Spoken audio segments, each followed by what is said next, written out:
बोली वृंदावन बिहारी लाल की जय।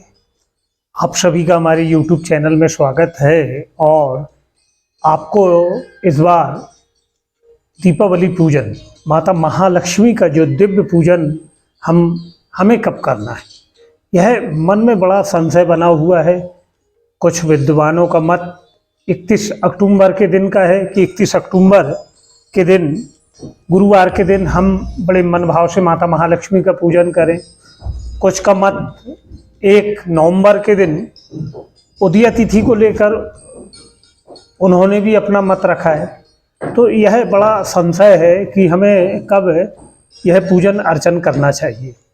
तो इसी बात को लेकर हमने यह वीडियो आप तक हम भेज पा रहे हैं और आप बड़े मन भाव से श्रवण करें और जैसा आपको फिर उचित लगे उसके अनुसार आप माता महालक्ष्मी का पूजन अर्चन करें, क्योंकि 1 साल इंतजार करने के बाद में बड़े मन भाव से यह पर्व, दिव्य पर्व आता है जिस दिन प्रभु मर्यादा पुरुषोत्तम अयोध्या आए थे और माता महालक्ष्मी अमावस्या तिथि में प्रत्येक जो माता महालक्ष्मी को मनसा वचनः कर्मः माता की आराधना करता है, माता उनके यहाँ अवश्य आती है।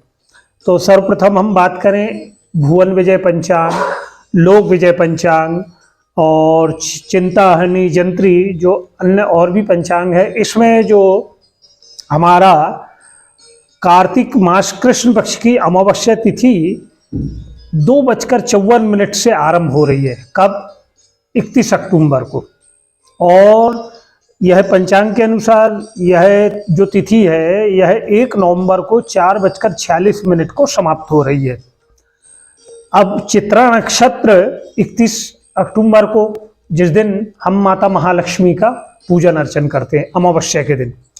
अब इस दिन जो वृष लगन है, अगर हम 31 अक्टूबर को माता महालक्ष्मी का पूजन अर्चन करते हैं तो वृष लगन शाम को 6:28 से 8:24 तक है।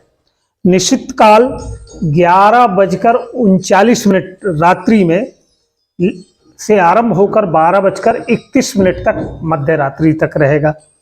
और इसी दौरान जो मध्य रात्रि में हम अमावस्या की रात्रि में भगवती की माता महालक्ष्मी की आराधन करते हैं, अमावस्या की रात्रि में करते हैं, तो वह रात्रि हमें प्राप्त हो रही है 31 अक्टूबर को।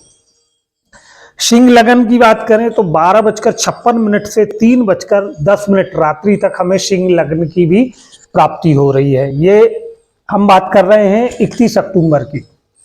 अब यहाँ स्थिर लग्न की बात करें, जो कि भुवन विजय पंचांग के अनुसार जो मुहूर्त है उसमें 2:54 से जिस समय अमावस्या आरंभ हुई है उस समय का जो स्थिर मुहूर्त है स्थिर लग्न का 2:54 से लेकर 3:19 तक दोपहर में। फिर इसी में स्थिर लग्न की पुनः शाम 6:30 से यह स्थिर लग्न है 8:29 तक। इस दौरान पूजन करना अत्यधिक फलदायी है। रात्रि में भी 12:59 से लेकर 3:11 तक का बड़ा ही शुभ मुहूर्त है। अब यहाँ चौघड़ियों के अनुसार अगर हम देखें तो शाम को 6 बजे से 7:30 बजे तक अमृत की चौघड़ियां हैं। 7:30 से लेकर रात्रि 9 बजे तक चर का योग है। और मध्य रात्रि की जो पूजन हम करते हैं तो 12 बजे से 1:30 बजे तक लाभ का दिव्य संयोग है। इस दौरान हमें क्या करना है, माता महालक्ष्मी की दिव्य पूजन अर्चन जैसा आप करते आए हैं, अखंड दीपक आप अवश्य जलाएं, चौमुखा दीपक भी जलाएं। और माता महालक्ष्मी की पूजन में क्या सामग्री लगेगी हम आगे भी आपको भी इसकी जानकारी देंगे कि आप क्या क्या सामग्री पूर्व से ही लेकर रख लें, जिससे बड़े मन भाव से आप माता जी का पूजन अर्चन कर पाएं। अब यह जो बात अभी हमने करी, यह 31 अक्टूबर की बात करी कि कुछ लोग रात्रि में माता महालक्ष्मी के पूजन का विशेष महत्व रखते हैं। अब हम उदय तिथि की बात करें कि जो प्रातःकालीन बेला में उदय तिथि को लेकर जो चलते हैं तो उनके हिसाब से 1 नवंबर को अमावस्या तिथि आरंभ हो रही है 31 अक्टूबर गुरुवार को 3:52 को और समाप्त हो रही है 1 नवंबर शाम को 6:16 तक। यहाँ पंचांगों में थोड़ा सा भेद है। अब यहाँ कहा जाता है कि उदया तिथि का मुहूर्त बड़ा शुभ होता है। अब हमें प्रदोष व्यापिनी अमावस्या लेना है, भले ही वो 1 घड़ी की क्यों ना हो, यह भी कुछ विद्वानों का मत है।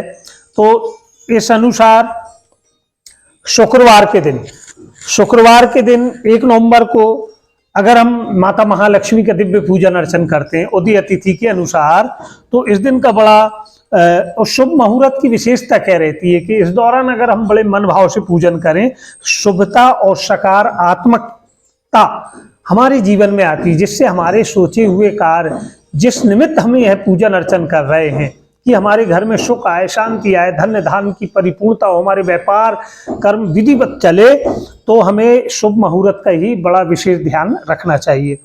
अब 1 नवंबर को स्वाति नक्षत्र है।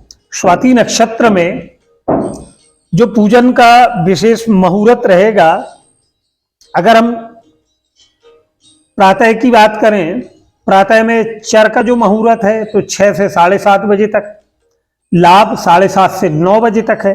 अमृत की वेला की बात करें तो 9 से 10:30 बजे तक, 10:30 से 12 बजे तक राहु काल है। इस दौरान आप बचिए ना करें तो बड़ी उत्तम बात। और फिर चर का मुहूर्त 4:30 बजे से लेकर 6 बजे तक है। अब यहाँ 1 नवंबर को ही जो शाम का मुहूर्त है 5:36 शाम से 6:16 तक, जिस दौरान अमावस्या तिथि है, 6:16 को यह अमावस्या तिथि समाप्त हो जाएगी। तत्पश्चात प्रतिपदा आरंभ हो जाएगी, एकम तिथि। तो आप अगर 1 नवंबर को भगवती माता महालक्ष्मी का पूजन अर्चन करते हो तो 5:36 से आपको पूजन आरंभ करना है और 6:16 तक आप वह पूजन कर लें। और यह 6:16 के पूर्व में आप पूजन अवश्य ही आरंभ कर लें, तो विशेष यह मुहूर्त रहेगा। माता महालक्ष्मी की कृपा हम सभी के जीवन पर बने। और इसी में रात्रि की बात करें तो 9 से 10:30 बजे तक लाभ का भी शुभ मुहूर्त है। 1 नवंबर को 12 बजे से 1:30 बजे तक का शुभ है। 1:30 से 3 बजे तक का अमृत का मुहूर्त रहेगा चौघड़ियों के अनुसार। यह बात हमारे द्वारा 1 नवंबर की गई। तो जो उदय तिथि को प्राथमिकता देते हैं उनके लिए यह है कि भाई आप 1 नवंबर को बड़े मन भाव से करो, क्योंकि सभी की सामंजस्यता, सभी एक मत हो पाए ऐसा संभव नहीं है।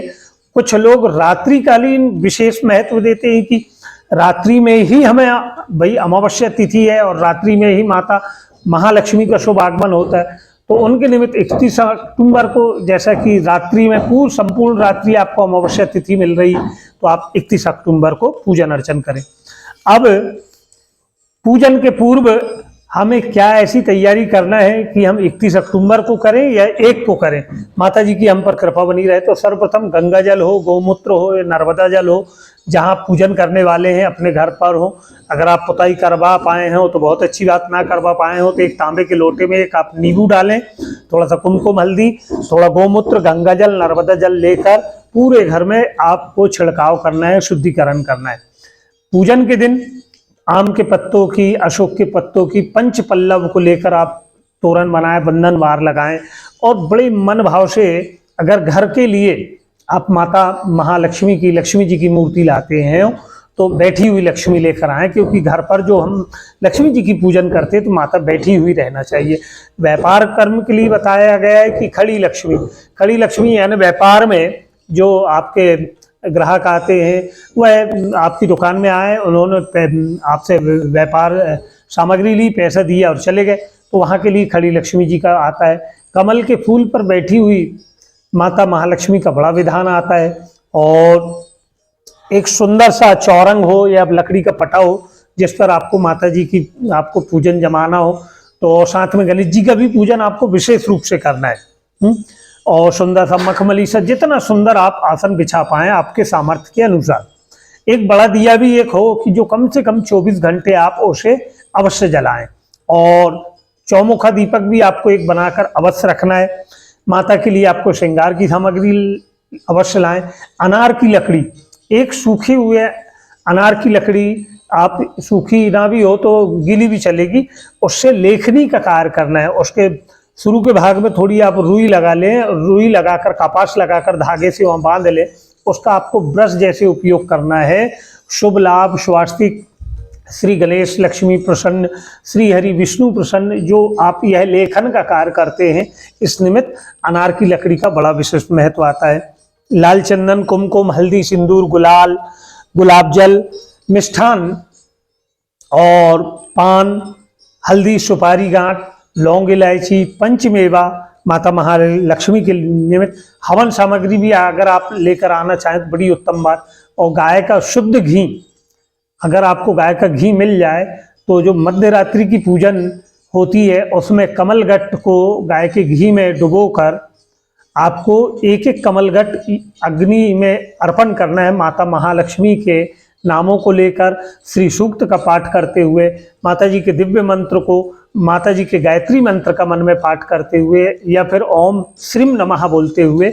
आने वाले वीडियो में हम आप तक यह भी जानकारी भेजेंगे।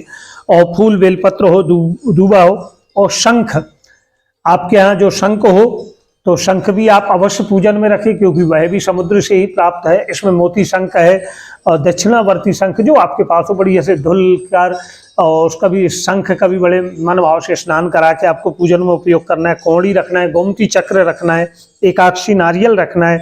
भोजपत्र, आप भोजपत्र में अनार की लकड़ी से अष्टगंध या लाल चंदन से इत्र मिश्रित करके आपको श्री यंत्र भी या ओम श्री श्रीम नमः ऐसा महामंत्र भी, सप्तघृत मातृका वाला भी जो यंत्र बनता है वह भी बनाकर आप अपने व्यापार के निमित्त मध्य रात्रि में जागृत करके अपनी तिजोरी में या जहां आप पैसे रखते हो वहां के लिए भी आप रख सकते हैं। स्फटिक माला भी आप इस दौरान पूजन में माता जी को अर्पण कर सकते हैं। कमलगट्ट की माला भी माता महालक्ष्मी को अर्पण कर सकते हैं। कमल फूल अगर नहीं मिल पा रहे हो आपको तो आप कमलगट्ट को बढ़िया पानी से धुलकर, गुलाब जल से धुलकर, इत्र लगाकर एक एक करके माता महालक्ष्मी को ओम श्रीम नमः बोलते हुए आपको अर्पण करना है।